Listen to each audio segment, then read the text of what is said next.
Bollywood silver screen presenting जू। कहानी शुरू होती है एक अपार्टमेंट से जहां पर जॉन नाम का आदमी अपनी पत्नी के साथ रहता है।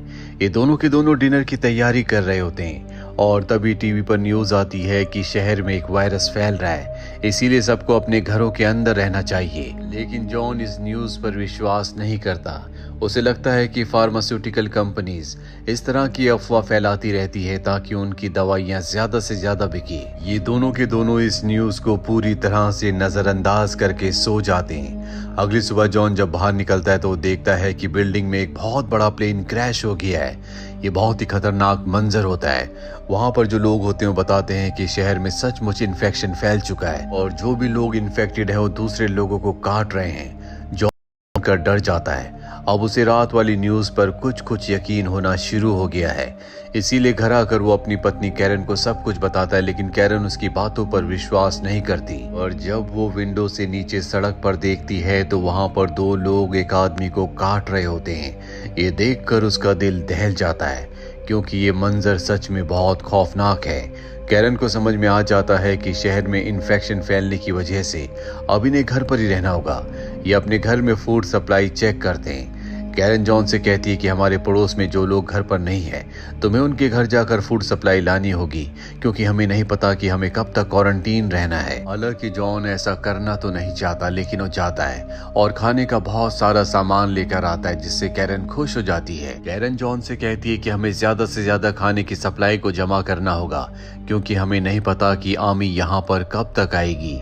दरअसल इस बिल्डिंग में बहुत सारे ऐसे घर हैं जो खाली है क्योंकि उन घरों में रहने वाले लोग इन्फेक्टेड हो चुके और ज़ॉम्बीज बन चुके हैं। अगले दिन कैरन को एहसास होता है कि दरवाजे के बाहर कोई है। वो जॉन को भी वहां पर बुला लेती है जिसके बाद जॉन थोड़ा सा दरवाजा खोलता है। बाहर बहुत सारे इन्फेक्टेड लोग होते हैं जो अंदर आने की कोशिश करते हैं क्योंकि अंदर आकर वो इन पर हमला करके इन्हें भी इन्फेक्टेड करना चाहते हैं, इन्हें मारना चाहते हैं। पर इससे पहले कि वो अपने मकसद में कामयाब होते जॉन दरवाजा बंद कर देता है। हालांकि इन दोनों की जान बच चुकी है लेकिन अभी दोनों बहुत ज्यादा डर जाते हैं क्योंकि इनके साथ ऐसा पहली बार हुआ था।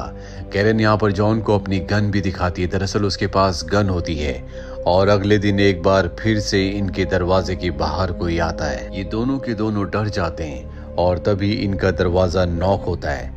दरवाजा नॉक होने की आवाज से समझ जाते हैं कि बाहर कोई इन्फेक्टेड यानी कि ज़ॉम्बी नहीं है। जब ये दरवाजा खोलते हैं तो बाहर इनका नेबर लियो अपनी पत्नी के साथ होता है। वो कहता है कि हम अंदर आना चाहते हैं। कैरन इन दोनों को अंदर आने की अनुमति दे देती है और अब अंदर आने के बाद लियो बताता है कि हमारी बिल्डिंग में जब प्लेन क्रैश हुआ था तो हम दोनों ही लॉन्ड्री रूम में फंस गए थे। वहां से निकलने में हमें 2 दिन लग गए। इसके बाद हम अपने अपार्टमेंट में गए लेकिन वहां पर पहले से बहुत सारे ज़ॉम्बीज थे।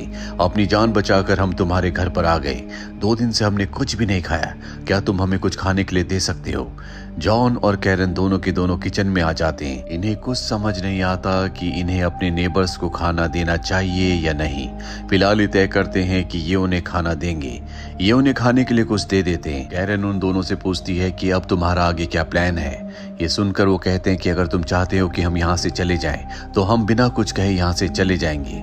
कैरन कहती है कि नहीं, तुम यहाँ पर रह सकते हो, जिससे लियो और उसकी पत्नी बहुत खुश हो जाते हैं। लियो की पत्नी कहती है कि हम तुम्हारी हर एक चीज में मदद करेंगे।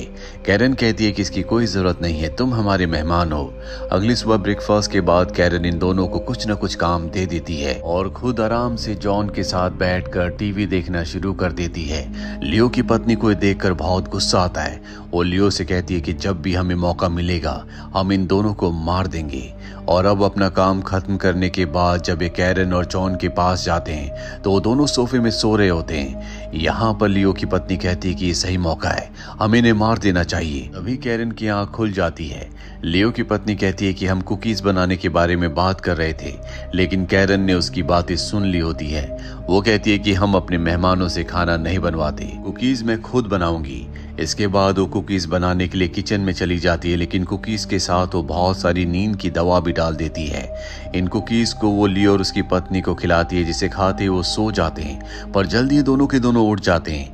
कैरन को समझ में आ जाता है कि ये दोनों भी इन्फेक्टेड है, इसीलिए नींद की दवा का इन दोनों के ऊपर बहुत गहरा असर नहीं हुआ। वो अपनी गन निकाल कर इन दोनों को मार देती है। इन्हें मारने के बाद कैरन और जॉन इन्हें दूसरे अपार्टमेंट में छोड़कर खुद वापस अपने अपार्टमेंट में आ जाते हैं जहाँ पर रात को एक दूसरे के साथ ये बहुत अच्छा टाइम स्पेंड करते हैं। तभी इनका दरवाज़ा नॉक होता है और जब कैरन दरवाजे के पास जाती है तो बाहर से आवाज़ आती है कि हम रेस्क्यू टीम से हैं। कैरन बिना कुछ सोचे समझे दरवाज़ा खोल देती है।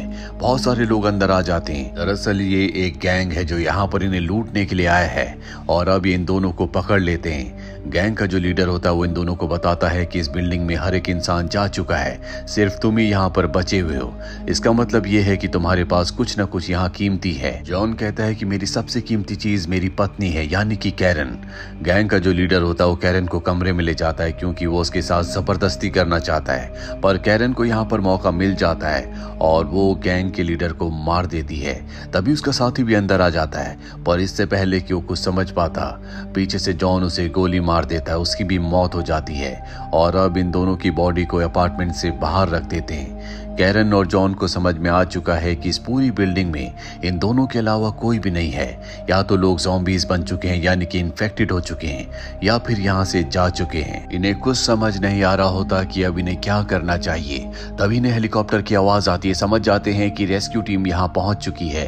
ये विंडो के पास जाते हैं, जोर जोर से आवाज़ें लगाते हैं, लेकिन इतनी दूर से इनकी आवाज़ें कोई नहीं सुन सकता, ना ही इन्हें कोई देख सकता है। और अब ये दोनों फैसला करते हैं कि इन्हें यहाँ से बाहर निकलना होगा, तभी ये इस जगह से निकल सकते हैं। ये अब दरवाजा खोलते हैं लेकिन बाहर बहुत सारे ज़ॉम्बीज होते हैं जो इन पर हमला करने के लिए इनकी तरफ बढ़ते हैं। मजबूरी में इन्हें एक बार फिर से घर के अंदर आना पड़ता है। ये दोनों के दोनों बहुत ज्यादा डर चुके हैं। साथ ही यहाँ पर कैरन को एक ज़ॉम्बी ने जख्मी कर दिया होता है, जिससे उसका डर और भी बढ़ जाता है। उसे लगता है कि जल्दी वो भी ज़ॉम्बी बन जाएगी। जॉन उसे कहता है कि तुम्हें डरने की कोई जरूरत नहीं है, जल्दी यहाँ पर रेस्क्यू टीम आएगी। मुझे पूरा विश्वास है उनके पास कोई ना कोई वैक्सीन जरूर होगी। रात को जॉन सो जाता है लेकिन कैरन को नींद नहीं आती। उसे बहुत भूख लग रही होती है, साथ ही उसे अजीब अजीब से विजन्स आ रहे होते हैं और अब वो दरवाजे की तरफ बढ़ चलती है। पर इससे पहले कि वो दरवाजा खोलती जॉन उठ जाता है। वो कैरन से पूछता है कि तुम कहाँ जा रही हो। कैरन कहती है कि मुझे नहीं पता, मेरे अंदर अजीब अजीब से बदलाव हो रहे हैं, मुझे अजीब अजीब से विजन्स आ रहे हैं। हालांकि मैंने खाना खाया लेकिन मेरी भूख नहीं मिटी। और अब जॉन समझ जाता है, इसीलिए वो अपना हाथ काट कर अपना खून उसे पीने के लिए कहता है। और जब कैरन उस खून को पीती है तो उसकी भूख मिट जाती है। कैरन कहती है कि आज के बाद तुम कभी ऐसा नहीं करोगे। जॉन कहता है कि ये मेरी चॉइस है, मैं चाहता हूँ कि तुम यहाँ पर रहो ताकि जब भी रेस्क्यू टीम आए तो तुम्हें वैक्सीन देकर पूरी तरह से ठीक कर दे। मैं तुम्हें खोना नहीं चाहता। कैरन कहती है कि तुम अपने घाव को, जख्म को ढक लो, उसकी खुशबू मुझे तुम्हारी तरफ अट्रैक्ट कर रही है। जॉन ऐसे ही करता है और अब दोनों के दोनों यहाँ पर फ्यूचर प्लानिंग करना शुरू कर देते हैं कि जल्दी यहाँ पर रेस्क्यू टीम आएगी, जिसके बाद कैरन ठीक हो जाएगी, इनका परिवार बढ़ेगा, इनके बच्चे होंगे।